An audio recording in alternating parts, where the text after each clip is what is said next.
Thoughts and action में आपका स्वागत है और हमारी आज की मूवी है साल 1995 की हायर लर्निंग। ये कहानी है एक कॉलेज कैंपस की, जहां कुछ ब्लैक्स और व्हाइट स्टूडेंट्स के गैंग्स के बीच में झगड़े इतने बढ़ जाते हैं कि उसमें स्टूडेंट्स की जान तक चली जाती है। तो चलिए चलते हैं सीधे अपनी आज की वीडियो की तरफ। और आगे बढ़ने से पहले अगर अब तक भी आपने मेरे चैनल को सब्सक्राइब नहीं किया है तो प्लीज इसे अभी सब्सक्राइब कर लें। तो ये कहानी शुरू होती है कोलंबस यूनिवर्सिटी नाम के एक कॉलेज के कैंपस में, जहां 3 नए स्टूडेंट्स स्कॉलरशिप पे एडमिशन लेते हैं, जिनके नाम होते हैं मलिक, क्रिस्टन और रेमी। कॉलेज में एंट्री होते ही ये देखते हैं कि कैंपस में परेड चल रही है और मलिक और क्रिस्टन लिफ्ट से अपने हॉस्टल रूम्स में जाने लगते हैं। क्रिस्टन की रूममेट मोने नाम की एक ब्लैक लड़की होती है, पर उसे ब्लैक लोग कुछ खास पसंद नहीं होते, इसीलिए वो सिर्फ व्हाइट स्टूडेंट के साथ ही हैंग आउट करती है। रेमी और मलिक को भी अपने अपने हॉस्टल रूम्स अलॉट होते हैं और दोनों ही पोस्टर्स और साइन से अपने रूम को डेकोरेट करते हैं। और रात होते ही कैंपस में हर जगह पार्टीज होने लगती हैं। क्रिस्टन क्लॉडिया और निकोल नाम की 2 व्हाइट स्टूडेंट्स के साथ कैंपस में घूमने लगती है और वो दोनों उसे एक फ्रेटर्निटी की पार्टी में ले जाती हैं, जहां सभी लोग लाउड म्यूजिक के बीच में ड्रिंक कर रहे होते हैं। मलिक का रूममेट भी उसे अपने हॉस्टल में हो रही एक पार्टी में लेके जाता है, जहां सिर्फ ब्लैक स्टूडेंट्स म्यूजिक के साथ वीड स्मोक कर रहे होते हैं। और वहां मलिक की मुलाकात फज से होती है, जो इस कॉलेज का एक पुराना स्टूडेंट होता है। और कॉलेज के सभी ब्लैक स्टूडेंट्स उसे अपना लीडर मानते हैं, क्योंकि फज कॉलेज अथॉरिटी से नहीं डरता। पर क्रिस्टन और मलिक की तरह रेमी को लाउड म्यूजिक या पार्टी करना पसंद नहीं होता और वो लाउड म्यूजिक की वजह से सो नहीं पाता, इसीलिए वो कैंपस सिक्योरिटी से अपने फ्लोर पे हो रही उस पार्टी की कंप्लेंट कर देता है। सिक्योरिटी वाले फज की पार्टी बंद करवा देते हैं और सभी ब्लैक स्टूडेंट्स को इस बात से बेहद गुस्सा आता है, क्योंकि कैंपस में हर जगह पार्टीज चल रही होती हैं, पर सिर्फ उन्हीं का म्यूजिक बंद करवाया गया है। देर रात को जब क्रिस्टन अपने हॉस्टल की तरफ जा रही होती है, तब उसे टायरीन नाम की एक लड़की मिलती है और उसके साथ वॉक करते हुए वो उससे कहती है कि कैंपस में इतनी रात को अकेले घूमना सेफ नहीं है, और वो क्रिस्टन को उसके हॉस्टल रूम तक ड्रॉप करती है। अगली सुबह क्रिस्टन और मलिक काफी स्टूडेंट्स के साथ प्रोफेसर मॉरिस की क्लास अटेंड करते हैं, जो पॉलिटिकल साइंस का टीचर होता है। और मॉरिस के पॉलिटिकल व्यूज सभी स्टूडेंट्स को बेहद पसंद होते हैं, इसीलिए कोई भी उनकी क्लास कभी मिस नहीं करता।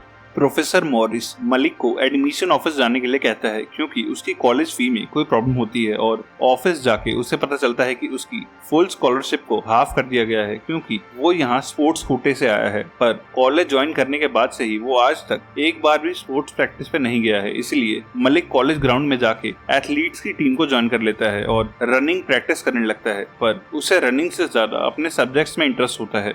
उधर इंट्रोवर्ट होने की वजह से रेनी अब तक कोई फ्रेंड्स नहीं बना पाता और वो बस अपनी पढ़ाई पे फोकस करने लगता है, क्योंकि वो यहाँ इंजीनियरिंग की पढ़ाई करने आया होता है। एक दिन जब रेमी अपने रूम में पढ़ रहा होता है, तभी फज अपने एक फ्रेंड के साथ उसके रूम में आता है और लाउड म्यूजिक प्ले करने लगता है, जिसके अगेंस्ट बोलने पर फज उसे पीटने की धमकी देता है। और इस सब से तंग आके कुछ दिनों बाद रेमी एक लड़की के साथ वो हॉस्टल छोड़ के दूसरी बिल्डिंग में शिफ्ट हो जाता है। एक रात को क्रिस्टन कुछ स्टूडेंट्स के साथ पार्टी करने जाती है और काफी ज्यादा ड्रिंक करने के बाद वो बिली नाम के एक लड़की के साथ ड्रंक हालत में उसके हॉस्टल रूम में चली जाती है, जहां बिली और वो क्लोज आने लगते हैं। पर क्रिस्टन के बार बार बोलने पर भी बिली प्रोटेक्शन यूज करने से मना करता है और क्रिस्टन के साथ जबरदस्ती करने लगता है, जिस पर वो उससे फाइट करके वहां से भाग निकलती है। बिली बिना अपना ट्राउजर बंद करे ही क्रिस्टन को रोकने के लिए उसके पीछे भागता है और सभी लोग उसके कपड़ों का मजाक उड़ाते हैं।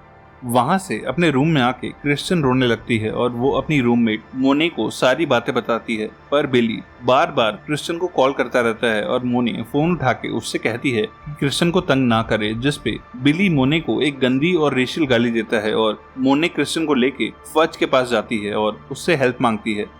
फज अपने ग्रुप के साथ एक पार्टी में घुस जाता है और बिली को मारते हुए बाहर लाया जाता है, जहां बिली उन दोनों लड़कियों से माफी मांगता है। और तभी कैंपस के सिक्योरिटी वाले भी वहां आ जाते हैं, पर बिली उनसे कहता है कि यहाँ कोई लड़ाई नहीं चल रही और सब ठीक है। रेमी भी इस लड़ाई को विटनेस करता है और फज को हंसता हुआ देख के उसे ब्लैक स्टूडेंट से नफरत होने लगती है, क्योंकि उसे लगता है कि ब्लैक स्टूडेंट्स बेवजह ही सबको तंग करते हैं। क्रिस्टन के फ्रेंड्स क्लॉडिया और निकोल भी उससे दोस्ती तोड़ लेते हैं, क्योंकि उसने ब्लैक लोगों से हेल्प मांग के बिली को पिटवाया। और क्रिस्टन टायरिन के साथ एक सपोर्ट ग्रुप बना लेती है। एक रात को स्कॉट नाम का एक लड़का रेमी से मिलता है और उससे अपना ग्रुप ज्वाइन करने को बोलता है। और क्योंकि रेमी के यहाँ अब तक कोई फ्रेंड्स नहीं बने होते, इसीलिए वो स्कॉट के साथ जाके उसके ग्रुप के लड़कों से मिलता है जो सभी व्हाइट सुप्रीमेसी को फॉलो करने वाले स्किन हेड्स होते हैं। वो ग्रुप जो खुद को आर्यन ब्रदरहुड बुलाते हैं और व्हाइट्स के सिवा हर रेस के लोगों को हेट करते हैं। प्रोफेसर मॉरिस की क्लास में मलिक को लगता है कि उसके साथ डिस्क्रिमिनेशन होता है और वो मॉरिस को व्हाइट बच्चों को अच्छे ग्रेड्स देने के लिए ब्लेम करता है। मॉरिस उसे एक दिन अपने ऑफिस में बुलाता है और उसके एग्जाम पेपर्स में ग्रामेटिकल और स्पेलिंग मिस्टेक्स दिखाता है। वो मलिक से कहता है कि मैं अपने स्टूडेंट्स की पढ़ाई में स्किन कलर देख के फर्क नहीं करता और तुझे भी ब्लैक होने की वजह से कोई स्पेशल ट्रीटमेंट नहीं एक्सपेक्ट करना चाहिए। स्पोर्ट्स की ट्रेनिंग करते हुए मलिक को डेजा नाम की एक फीमेल एथलीट भी मिलती है और दोनों जल्द ही फ्रेंड्स बन जाते हैं। और मॉरिस और डेजा मलिक की अपनी ग्रामर ठीक करने में भी हेल्प करते हैं, जिससे मलिक एग्जाम्स में अच्छा स्कोर करने लगता है। उधर रेमी अब स्कॉट के घर जाने लगता है जो कॉलेज से ही थोड़ी दूरी पे रहता है और वो फाइनली किसी ग्रुप का पार्ट बन के खुश होता है। स्कॉट और उसके दोस्तों की रेसिस्ट बातों से रेमी बेहद इंस्पायर होता है और वो भी उन्हीं की तरह अपना सर शेव करके अपने कॉलेज के सभी नॉन वाइट्स जैसे ब्लैक्स, चाइनीज, मैक्सिकन और इंडियन स्टूडेंट्स को हेट करने लगता है। मलिक का वेन नाम का एक रूममेट होता है जो क्रिस्टियन को पसंद करने लगता है और वो उसका ग्रुप ज्वाइन करके उसे अपनी गर्लफ्रेंड बनने के लिए प्रपोज भी करता है। हैलोवीन की रात को जब सभी स्टूडेंट्स स्कैरी कॉस्ट्यूम्स पहन के घूम रहे होते हैं, तब स्कॉट और उसके व्हाइट गैंग वाले रेमी के साथ कैंपस में घुस जाते हैं। वो टारगेट करके एक व्हाइट लड़की के साथ घूम रहे ब्लैक स्टूडेंट को बुरी तरह पीटते हैं और उस लड़की को ब्लैक लड़कों से दूर रहने के लिए वार्न भी करते हैं, पर उनकी ये वायलेंस रेमी को अच्छी नहीं लगती। अगले दिन मलिक स्पोर्ट्स ग्राउंड में डेजा से कहता है कि मुझे हर व्हाइट स्टूडेंट से ज्यादा मेहनत करनी पड़ती है और स्पोर्ट्स प्रैक्टिस के साथ साथ पढ़ने का टाइम ही नहीं बचता, जिसपे डेजा कहती है कि तेरा नेचर बेहद कंप्लेनिंग है और इतने ब्लैक बच्चों को कभी कॉलेज जाने का मौका ही नहीं मिलता और तुझे अगर ये मौका मिला है तो तुझे मेहनत करने से डरना नहीं चाहिए। मलिक डेजा की ब्यूटी से पहले ही काफी इम्प्रेस होता है और अब उसे उसकी बातें भी अच्छी लगती हैं और वो दोनों एक रिलेशनशिप में आ जाते हैं और कई सारे इंटीमेट मोमेंट्स भी शेयर करते हैं।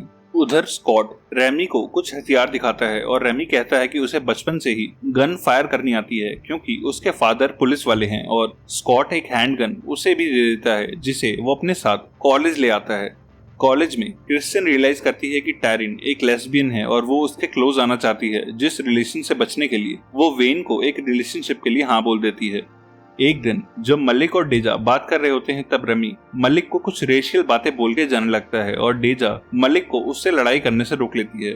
पर डेजा के जाने के कुछ देर के बाद मलिक रेमी के रूम में ही चला जाता है और उससे बोलता है कि अगर तेरे बस की है तो अब कुछ बोल के दिखा, क्योंकि अब यहाँ लड़ाई रुकवाने के लिए कोई नहीं है। और डर के मारे रेमी का मुंह बंद हो जाता है और वो कुछ बोल नहीं पाता। मलिक के वहां से जाने के बाद रेमी को बेहद गुस्सा आता है क्योंकि वो मलिक के सामने कमजोर पड़ गया और वो अपना सारा रूम तोड़ फोड़ देता है और स्कॉट की दी हुई उस हैंडगन से खुद को खत्म करने की एक नाकाम कोशिश भी करता है। थोड़ी देर बाद रेमी का रूममेट वहां आता है और वो उसे रूम खराब करने के लिए सुनाने लगता है, जिससे गुस्से में आके रेमी उसके साथ हाथापाई करने लगता है और उनकी लड़ाई को बढ़ता देख के मलिक उनके रूम में आके रेमी को रोकने का ट्राई करता है, पर अब रेमी वो गन निकाल लेता है और अपने रूममेट और मलिक को शूट करने की धमकी देता है। वो गन पॉइंट पे मलिक को हर टाइप की गंदी और रेशियल गाली देता है, पर मलिक कुछ बोल नहीं पाता क्योंकि रेमी की गन लोडेड होती है और उसे इस वक्त जान का खतरा होता है। रेमी अपना बैग लेके वहां से चला जाता है और थोड़ी देर के बाद मलिक कैंपस के सिक्योरिटी गार्ड्स को बताता है कि रेमी के पास गन है, पर गार्ड्स उसकी बात नहीं मानते और उसे ही डिटेन कर लेते हैं और रेमी का रूममेट भी उन्हें यकीन करने को कहता है। रात तक कॉलेज में हल्ला मच जाता है और फर्स्ट समेत सभी ब्लैक स्टूडेंट्स कैंपस के सिक्योरिटी वालों से जवाब मांगते हैं कि उन्होंने मलिक की बात क्यों नहीं सुनी और रेमी पे हथियार लाने के लिए कोई एक्शन क्यों नहीं लिया, पर सिक्योरिटी वाले कहते हैं कि रेमी इस वक्त कैंपस में ही नहीं है।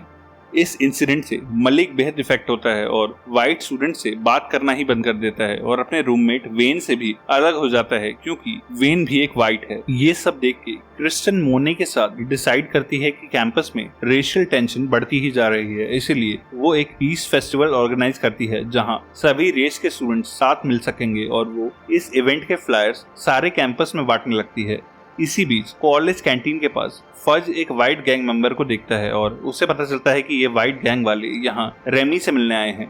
रेमी स्कॉट से कहता है कि गन लाने की वजह से कॉलेज अथॉरिटीज उससे नाराज हैं, इसीलिए वो ये कॉलेज छोड़ रहा है। और तभी फज मलिक और अपने कुछ साथियों के साथ उनके सामने आ जाता है और व्हाइट गैंग के लोग भी एक फाइट के लिए रेडी हो जाते हैं। इस लड़ाई में ब्लैक्स इन पे भारी पड़ते हैं और व्हाइट गैंग की पब्लिकली काफी पिटाई होती है और मलिक भी रेमी को बुरी तरह मार के अपना बदला पूरा करता है।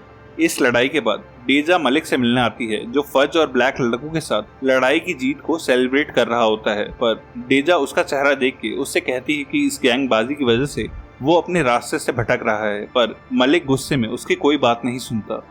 उधर स्कॉट के घर पर ब्लैक लड़कों से पिटने के बाद सभी गुस्से में होते हैं और स्कॉट कहता है कि हमें अपना डर बनाए रखने के लिए कुछ बड़ा करना पड़ेगा और वो रेमी को एक स्कोप वाली राइफल लाके देता है और उसे उकसाता है कि अपनी लॉयल्टी प्रूव करने के लिए तुझे किसी ब्लैक की जान लेनी पड़ेगी। रेमी कॉलेज छोड़ने के लिए पहले ही रेडी होता है और वो इस काम के लिए भी मान जाता है। अगले दिन जब सभी स्टूडेंट्स क्लासरूम से बाहर क्रिश्चियन की पीस फेस्टिवल के लिए ग्राउंड में इकट्ठे होते हैं, ठीक तभी रेमी वो राइफल लेके कॉलेज की छत पे चढ़ जाता है और कैंपस की सिक्योरिटी को डिस्ट्रैक्ट करने के लिए स्कॉट और उसके गैंग वाले 2 गे स्टूडेंट्स को गेट के सामने पीटने लगते हैं।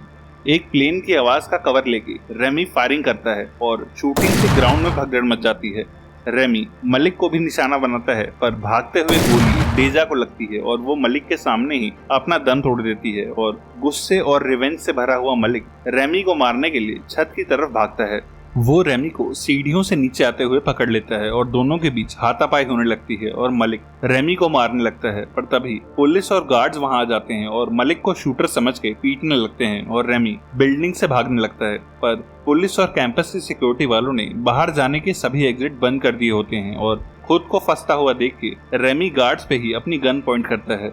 स्टूडेंट्स की जान लेने के लिए उसे बुरा फील होने लगता है और ये सोच के कि अब वो कभी इंजीनियर नहीं बन पाएगा, वो रोने लगता है और अपनी ही गन से अपनी जान ले लेता है, जो देख के मलिक और गार्ड्स शॉक में होते हैं। जिसके बाद मलिक उस बिल्डिंग से बाहर आता है और रोने लगता है, जिससे प्रोफेसर मॉरिस कंसोल करता है। सब खत्म होने के बाद स्कॉट और व्हाइट गैंग के लोग टीवी में कॉलेज शूटिंग की न्यूज देखते हैं और रेमी के सैक्रिफाइस के लिए उसे नाजी सलूट करते हैं। कुछ दिनों के बाद मलिक और क्रिश्चियन शूटिंग में मारे गए स्टूडेंट्स के मेमोरियल के सामने मिलते हैं, जहां क्रिश्चियन रोते हुए खुद को उस पीस फेस्टिवल को ऑर्गेनाइज करने के लिए ब्लेम करती है। पर मलिक कहता है कि इसमें उसकी कोई गलती नहीं है और एक टाइम पे नफरत किसी को भी अंधा कर देती है। जिसके बाद वो भागते हुए कॉलेज से बाहर चला जाता है और फज और कई और रेस के स्टूडेंट्स की ग्रेजुएशन सेरेमनी को दिखाते हुए ये मूवी यहीं खत्म हो जाती है। एक और ऐसी ही मूवी के लिए लेफ्ट या राइट वाली वीडियो पे क्लिक करना। तब तक के लिए stay safe and keep watching thoughts in action.